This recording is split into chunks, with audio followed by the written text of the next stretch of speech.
হিয়ারবন্দ Radhacharan M স্কুলের 50 বর্ষপূর্তি উপলক্ষে সম্প্রদায় উৎসবে উপস্থিত মন্ত্রী কৌশিক রায়। আগের তুলনায় শিক্ষার মানদণ্ড দ্বিগুণ হয়েছে বলে অনুষ্ঠানে বক্তব্যে বললেন মন্ত্রী কৌশিক। এছাড়াও রাধাচরণ এম স্কুলকে হাই স্কুলে রূপান্তরিত করারও আশ্বাস দিয়েছেন মন্ত্রী কৌশিক রায়।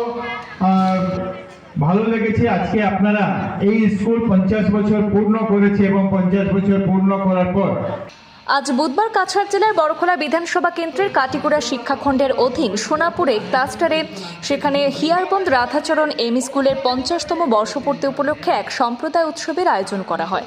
অনুষ্ঠানে আমন্ত্রিত অতিথি হিসেবে উপস্থিত ছিলেন বরাক উন্নয়ন বিভাগের মন্ত্রী কৌশিক রায়, কাছাড় জেলা পরিষদের চেয়ারম্যান কঙ্কন নারায়ণ শিকদার, রাজ্য বিজেপির এসসি মোর্চার সহসভাপতি অমলেন্দু দাস, রাজ্য বিজেপির সংখ্যালঘু মোর্চার সদস্য নুরুল আলম মজুমদার, উত্তর বড়খোলার প্রাক্তন জেলা পরিষদ সদস্য জহরুল ইসলাম বড়ভূয়া, জারলতলা জিপি সভাপতি দেবব্রত রায়, কাটিগড়া খণ্ড শিক্ষা আধিকারিক রাজেশ চক্রবর্তী সহ অন্যান্য বিশিষ্টরা।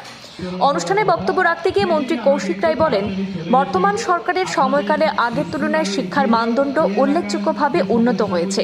শিক্ষা ব্যবস্থাকে আরও শক্তিশালী করতে সরকার বিভিন্ন সুযোগ সুবিধা এবং পরিকল্পনা গ্রহণ করেছে, যাতে ছাত্রছাত্রীরা পড়াশোনায় আরও মনোযোগী হতে পারে।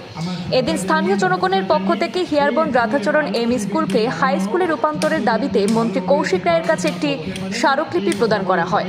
মন্ত্রী আশ্বাস দিয়ে বলেন, বিষয়টি তিনি অতি শীঘ্রই শিক্ষা বিভাগের সঙ্গে আলোচনা করে প্রয়োজনীয় ব্যবস্থা গ্রহণ করবেন। স্থানীয় বাসিন্দারা জানান, বৃহত্তর এলাকায় হাই স্কুল না থাকায় ছাত্রছাত্রীদের ঘন্টার পর ঘন্টা হেঁটে দূরবর্তী স্কুলে যেতে হয়। ছাত্রছাত্রীদের স্বার্থের কথা বিবেচনা করে মন্ত্রীর আশু হস্তক্ষেপের দাবি জানিয়েছেন তারা।